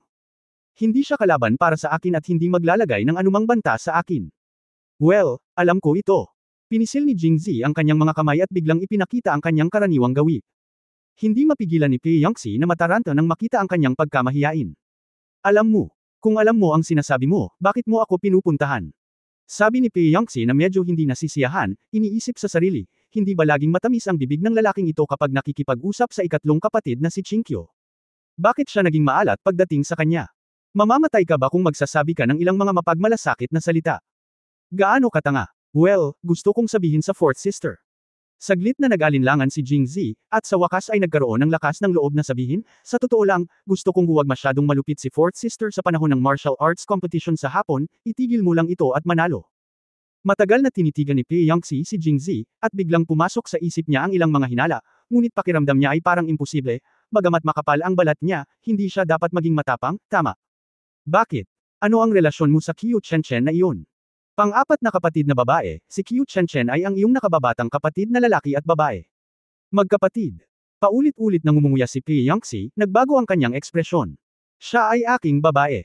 Kaya ang ikaapat na kapatid na babae ay hindi dapat maging malupit sa panahon ng kompetisyon sa hapon, upang hindi masaktan ang isa sa iyong sarili. Naging mabilis ang paghinga ni Pei Yangtze, at hindi siya umimik, ngunit lumingon siya at tumingin kung saan-saan. Anong hinahanap mo, fourth sister? Nasaan ang aking espada? Nagulat si Jingzi at napatingin sa matalim na espada na nakalagay sa stool sa tabi ng kama. Sa sandaling ito, si Pei Yangtze, na nagngangalit ang kanyang mga ngipin, ay nakita rin ito. Sa kritikal na sandali, bago kumilos si Pei Yangtze, humakbang si Jingzi at hindi inalis ang espada. Sa halip, niyakap niya nang mahigpit si Pei Yangtze. Bitawan mo ako. Galit na galit si Pei Yangtze. Hindi lang siya pinupuntahan ng lalaking ito tuwing weekdays sa pagkakaalam niya, ilang beses siyang pumunta sa Qingyanmen, ngunit 2 beses lang pumunta sa Kunlun Mirror, at minsan ay hindi niya alam ang pagkakakilanlan nito, kaya hinintay niyang makilala nila ang isa't isa. Tapos minsan lang siya dumating. Kahit na gusto mo ang pangatlong kapatid na babae na si Chinkyu, hindi mo siya kayang tretuhin ng iba, di ba? Sa pagkakataong ito ako ang nagkusa, ngunit ano ang resulta? Sabihin sa iyong sarili na si Chinkyo ay kanyang babae at si Qiu Chenchen ay kanyang babae. Ito ba ay sinadya upang magalit ang iyong sarili? Kaya natarante si Pi Yangxi. Hindi tanga si Jingzi, how dare he let her go at this time? Hindi lang siya bumitaw, kundi mas hinigpitan pa niya ang yakap niya, at dahil sa sobrang higpit niya, sa tuwing magpupumigla si Pi Yangxi, ang mainit niyang katawan ay madidiin sa kanya. Ang ganitong uri ng malapit na karanasan ay isang bagay na hindi pa niya naranasan noon. Hindi kailanman bago. Hindi napigilan ni Jingzi ang manginig at sinabi sa sarili na ipagpatuloy ito. Ilang beses sinubukan ni Pi Yangxi ngunit hindi pa rin makawala. Sa usapin ng kasarian, siya ay isang babae at si Jingzi ay isang lalaki. Sa pisikal na lakas, halatang mababa sila. Kung tungkol sa larangan ng panloob na lakas, siya ngayon ay isang antas na mas mahina kaysa kay Jingzi, kaya pagkatapos ng ilang pakikibaka, bukod sa bumibigat ang kanyang paghinga, tila wala ng ibang epekto. O, kung umiinit ang iyong katawan o mayroon kang iba pang abnormal na pakiramdam. Bitawan mo ako. Nangangako ang ikaapat na kapatid na makikinig sa akin ng tahimik at hindi magagalit. Okay. Ipinapangako ko sa iyo. Si Pi Yangxi ay nagngangalit ang kanyang mga ngipin. Sinabi niya, kung gayon maaari mo ba akong palayain ngayon? Sa pagtingin sa ekspresyon ni Pi Yangxi, naramdaman ni Jingzi na ang pagpapakawala sa kanya ay hindi isang matalinong pagpili, ngunit pagkatapos ng lahat ng mga salita ay sinabi, kung hindi siya bumitaw ito ay talagang isang sampal sa mukha.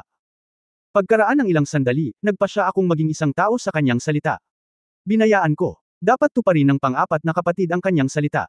Hindi mo dapat Sa sandaling binitawan ni Jingzi si Pi Yangxi, kinuha ni Pi Yangxi ang mahabang espada, na nagpawis kay Jingzi. Lahat sila natakot. Sa oras na ito, ang mga benepisyo ng Qinggang ay ipinahayag. Hinabol niya ito, niyakap si Pi Yangxi mula sa likod, niyakap siya pabalik, at umupo sa kama. Pang-apat na ate, pinapangako ko na pakakawalan kita, bakit hindi mo tuparin ang iyong pangako? Babae kasi ako, oo kapatid mo, I don't mean what I say, may opinion ka. Oo, ngunit hindi ka maglakas loob na sabihin ito. Tahimik itong binibigkas ni Jingzi sa kanyang isipan, ngunit naglagay ng higit na lakas sa kanyang mga kamay, sa takot na si Pi Yangxi ay muling tumakas. At ngayon ay medyo malabo ang poster nilang dalawa, dahil si Pi Yangxi ay nakaupo sa kondanggan ni Jingzi sa sandaling ito, at nagpupumiglas pa rin at umiikot, sinusubukang kumawala sa pagpigil ni Jingzi.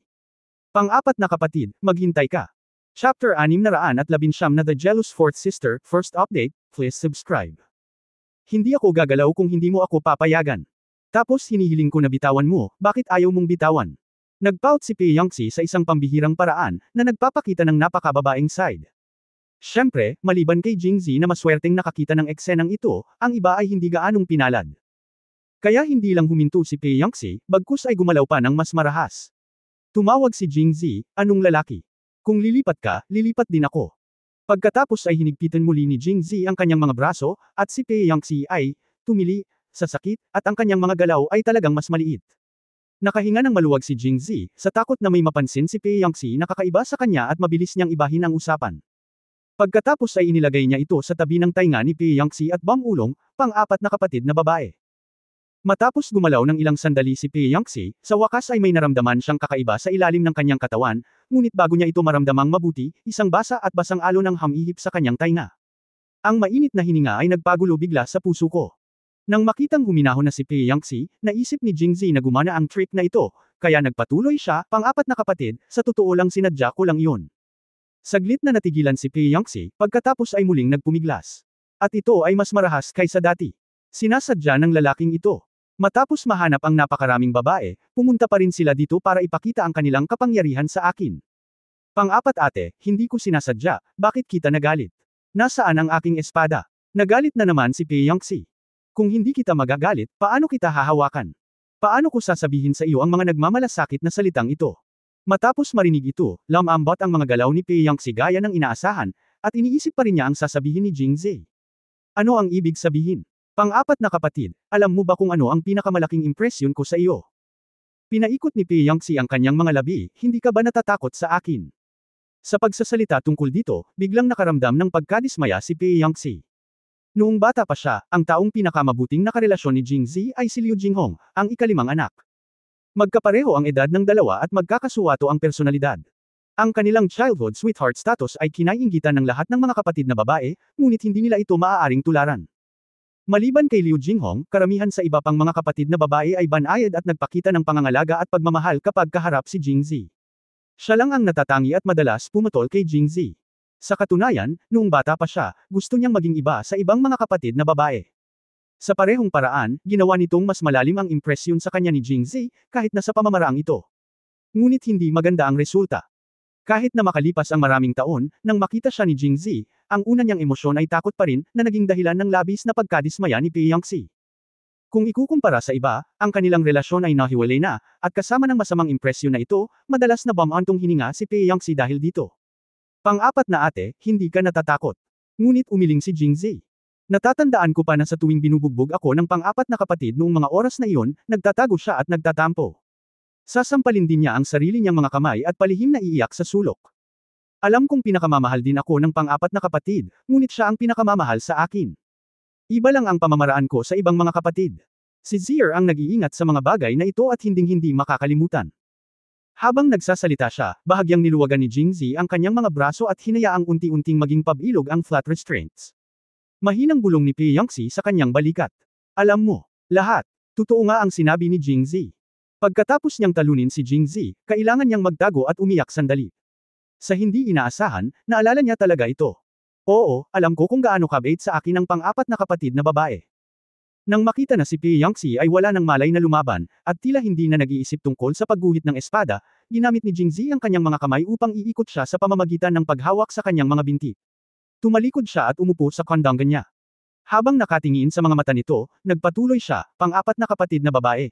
Naaalala mo pa ba ang gabing iyon nang sabihin ko na bagaman kapatid ko kayo sa pangalan, sa totoo lang ay mas katulad kayo ng mga batang nobya. Nang makitang medyo galit si Pieyangxi at gustong ibuka ang kanyang bibig, mabilis na inilagay ni Jingzi ang kanyang mga daliri sa kanyang manipis na pulang labi. Napakalambot at nababanat. Sa hindi malay na paglalapat ng higit na puwersa, ang maliit na bibig ni Cherry ay na-deform, ngunit si Pieyangxi ay bihirang gumawa ng anuman. Kaya ngumiti si Jingzi at sinabing, sa totoo lang, hindi ako ang nag-iisip, kundi ang mga magulang ko. Nanay at tatay. Sa oras na ito, inalis ni Pieyangxi ang mga daliri ni Jingzi at nakaramdam ng kaunting kawalan sa parehong oras. Oo, naaalala mo pa ba ang sulat na sinabi kong iniwan ng tatay ko para sa pangalawang kapatid ko bago siya pumanaw? Ang sabi sa sulat na gusto niya ang pangalawa kong kapatid na babae ang maging asawa ko. Hindi ba ibig sabihin nito na inampun ng tatay at nanay ko ang magkapatid noong una? Gusto mo bang manatili kayong lahat sa pamilya Jing sa buong buhay mo? Kaya, kung pakakasalan mo akong lahat, hindi lang. Kalooban. Palagi kang Jing family, pero maging ang mga anak natin ay magiging atin.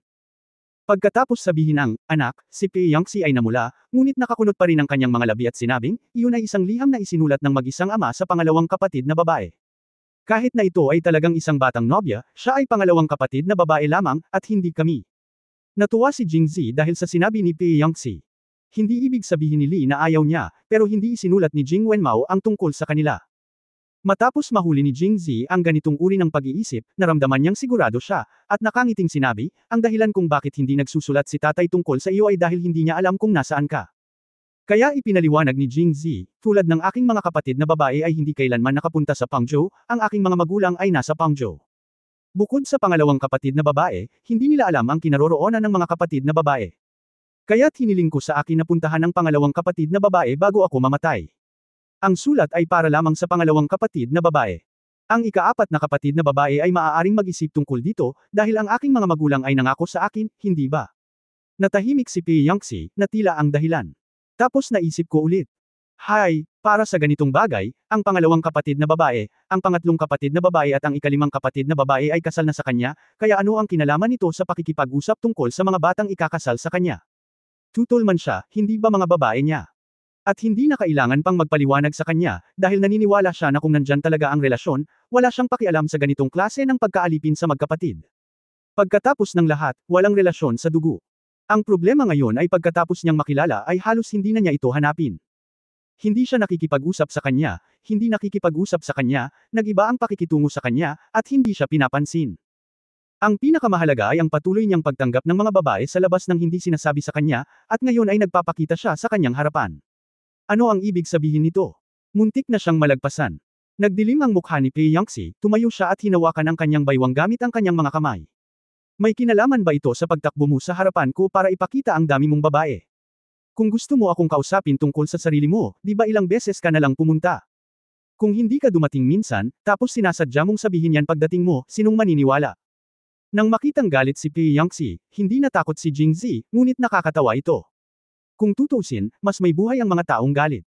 Kung malungkot ang mukha ni Pei Yangxi, tiyak na gustong umiyak ni Jingzi. Kaya't umakyat siya at iniunat muli ang kanyang kamay. Gustong magtago ni Pei Yangxi, ngunit sa huli ay nabigo siya at niyakap ni Jingzi. Kung hindi ako galit sa pang-apat na kapatid na babae, paano ko malalaman na magseselo sa akin ang pang-apat na kapatid na babae? Chapter 620, ang pagiging parehong asawa at kapatid na babae, ikalawang update, mangyaring mag-subscribe. Sino ang nagseselos? Bahagyang namula si Pei Yangxi at pinandilatan si Jingzi. Hindi ba nagseselos si fourth sister? Ako, hindi ako. Si Pei Yangxi ay hindi kailanman naging matalas na tao, at natahimik siya sandali, hindi alam kung ano ang sasabihin. Pang-apat na kapatid, gusto kong makita kang nagseselos. Habang nagsasalita siya, inabot ni Jingzi at hinawakan ang pink na pisngi ni Pei Yangxi. Bago niya itataas ang kanyang kamay para panasan iyon, mahina niyang sinabi, dahil ipinapakita nito kung ano ang iniisip ng ikaapat na kapatid na babae. Nariyan si Zier. Nagpout si Pei Yangxi at bumulong, kalokohan, lagi kitang nasa puso ko, pero hindi ko masabi kung ako ang pang-apat na kapatid mo sa puso mo. Siyempre ginagawa mo, at gayon din. Iniisip ko kung paano ko mapapanatili ang aking pang-apat na kapatid na babae hindi lamang sa aking puso, kundi pati na rin sa aking mga bisig. Habang sinasabi niya ito, inalis niya ang kanyang mga kamay sa mukha ni Pei Yangxi, pagkatapos ay binuhat siya sa baywang, at napakapit siya sa kanya. Tumingin siya sa mga mata nito, magiliw at magiliw. Sa kauna-unahang pagkakataon sa kanyang buhay, naramdaman ni Pei Yangxi na hindi siya nang ahas na tumangala sa sinuman, at talagang pumulupot siya sa mga bisig ni Jingzi. Ang mapagmataas na aura niya noon ay matagal nang nawala at naglaho. Naramdaman ni Jingzi na halos kumpleto na ang paghahanda, kaya ibinaba niya ang kanyang ulo at naglagay ng magaang marka sa noo ni Pei Yangxi. Sa sandaling dumampi ang kanyang mga labi sa noo ni Pei Yangxi, ang kanyang katawan ay nanginginig ng hindi namamalayan, at si Pei Yangxi ay nakaranas din ng isang napakagandang pakiramdam na hindi pa niya naranasan noon. Naramdaman niya na dapat niyang itulak siya palayo sa oras na ito maliwanag na ikaw at ang pangatlong kapatid na babae ay may mga kwento at damdamin, ngunit sa akin, ito ay masyadong mabilis, paano mo siya hahayaan na halikan siya? Ngunit, siya ang kanyang pinakamamahal na kapatid.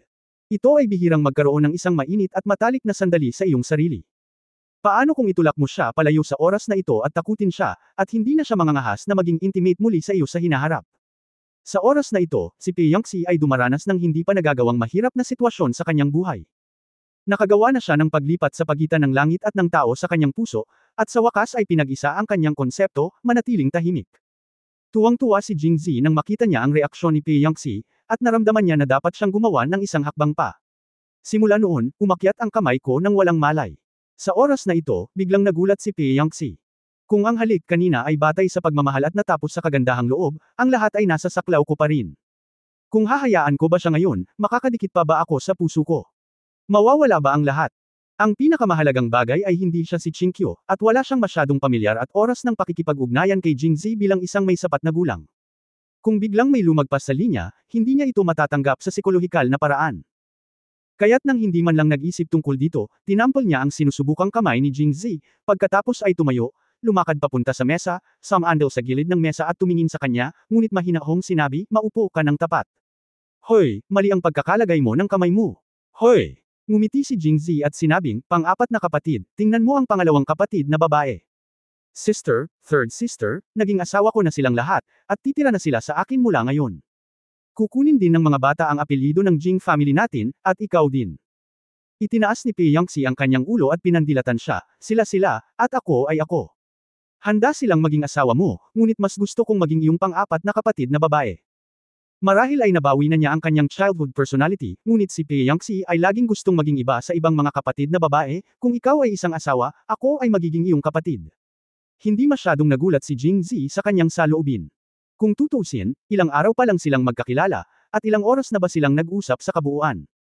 Gusto siyang kunin ni Jingzi, hindi lang dahil pang-apat niyang kapatid na babae si Pei Yangxi, kundi dahil talagang maganda siya at may dominanteng personalidad, at nakaramdam siya ng tagumpay sa pagkuha sa kanya. So understandable naman na medyo mahirap. Logically speaking, hindi dapat nagmamadali. Pagkatapos ng lahat, ang mga damdamin ay kailangang linangin ng dahan-dahan. Pagkatapos ng higit pang oras ng pakikipag-ugnayan sa hinaharap, magiging mas madali ang lahat. Naniniwala ako na ang pagmamahal ni Pei Yangxi sa kanya ay magpapadali ng mga bagay. Ngunit nang makitang hindi siya maaaring manatili sa Jingxi ng masyadong matagal, medyo sabik si Jingzi para sa tagumpay, iniisip na kung masisira niya muna ang relasyon, hindi ito magiging isang masamang bagay. Kaya nagngangalit ako at nagpas siyang subukan muli. Ika-4 na kapatid na babae, maaari kang maging isang asawa at isang kapatid na babae. Ba! Dumura si Pei Yangxi nang makitang napakakapal ng balat nito at determinadong gawin siyang asawa, ngunit sa hindi malamang dahilan, tuwang-tuwa pa rin siya. Ayoko. Kung gusto nila, hayaan mo. Ang pangalawang kapatid na babae ang gagawa, ang pangatlong kapatid na babae, at mas mabuti kung ang panganay na kapatid na babae ang gagawa din. Hindi ko inaasahan na ganoon kalakas ang ideya ni Pei Yangxi, kahit na si Luli ay humiling sa kanya na gawin ito. Na-flatter si Jingzi nang gusto niyang pumasok. Naisip niya na maganda kung makapagmungkahi ka sa harap ni Luli. Kapag ginawa nilang lahat, ako pa rin ang magiging pang-apat mong kapatid na babae, at sila ay magiging aking mga nakababatang kapatid na lalaki at babae. Kailangan ko silang tawaging ate tuwing weekdays, at pagkatapos ay tatawagan nila akong pang-apat na kapatid ng totoo. Si Jingzi ay ganap na hindi nakaingit. Kakaiba ang ideya ni Pei Yangxi. At saka, ang pagiging pang-apat mong kapatid ay makakasama mo pa rin sa lahat ng oras. Bakit mo gustong maging asawa? May pakinabang ba? Tumingin si Pei Yangxi kay Jingzi at nagtanong. Mga benepisyo. Siyempre meron. Anong mga benepisyo? Sa pagtingin sa matangkad na itim na mga mata ni Pei Yangxi, biglang bumilis ang tibok ng puso ni Jingzi at naramdaman niyang kaya na niya itong subukan sa huling pagkakataon. Ang maganda ay, pagkatapos sabihin iyon, tumayo si Jingzi at dahan-daang naglakad papunta kay Pei Yangxi, palapit ng palapit sa kanya, halos hawakan ang kanyang katawan. Dahil si Pei Yangxi ay nakasandal sa mesa sa mga oras na ito, hindi na maka-atres, at si Jingzi ay pumipilit muli. Nakaramdam siya ng pressure na hindi kailanman bago, lalo na ang panlalaking aura na lumalabas sa katawan ni Jingzi at sa malapit na hininga. Tinatakot siya nito. Ikaw, anong ginagawa mo? Gusto kong sabihin sa fourth sister. Ang mga benepisyo ng pagiging asawa ko. Habang sinasabi niya ito, nagsimulang umakyat ang mga kamay ni Jingzi sa mga balikat ni Pei Yangxi, naging bastos. Okay lang noong una, ngunit gumagala ito sa mga balikat ni Pei Yangxi. Ngunit nang dumausdat siya at marahan itong minasa, natarante si Pei Yangxi sa mismong lugar. Parang nablangko lang ang utak ko saglit. Pagkatapos, habang nagpatuloy si Jingzi, napagtanto ni Pei Yangxi ang kanyang ginagawa at tumakbo siya palayo. Ikaw, Aray. Ang galit na si Pei Yangxi ay napakahusay pa rin sa pakikipaglaban. Ang pinakamahalaga ay hindi inaasahan ni Jingzi na talagang lalaban si Pei Yangxi. At dahil tinatakan niya ang katawan ni Pei Yangxi, samaan daw si Pei Yangxi at ipinatong ang kanyang mga kamay sa mesa. Hindi niya mailabas ang kanyang mga kamay para gumawa ng iba. Kaya noong tumakas siya, ang tanging magagamit niya ay ang dalawa na ikinapit ni Jingzi. Mga binti. Malakas na bumangon at sumipa, si Jingzi ay natamaan ng malakas. Ouch! Niyakap niya ang mga susing bahagi at humiga, umuungol sa mahinang boses, mukhang napakasakit. Gatlang M. End of this chapter. For more updates, click on the notification bell.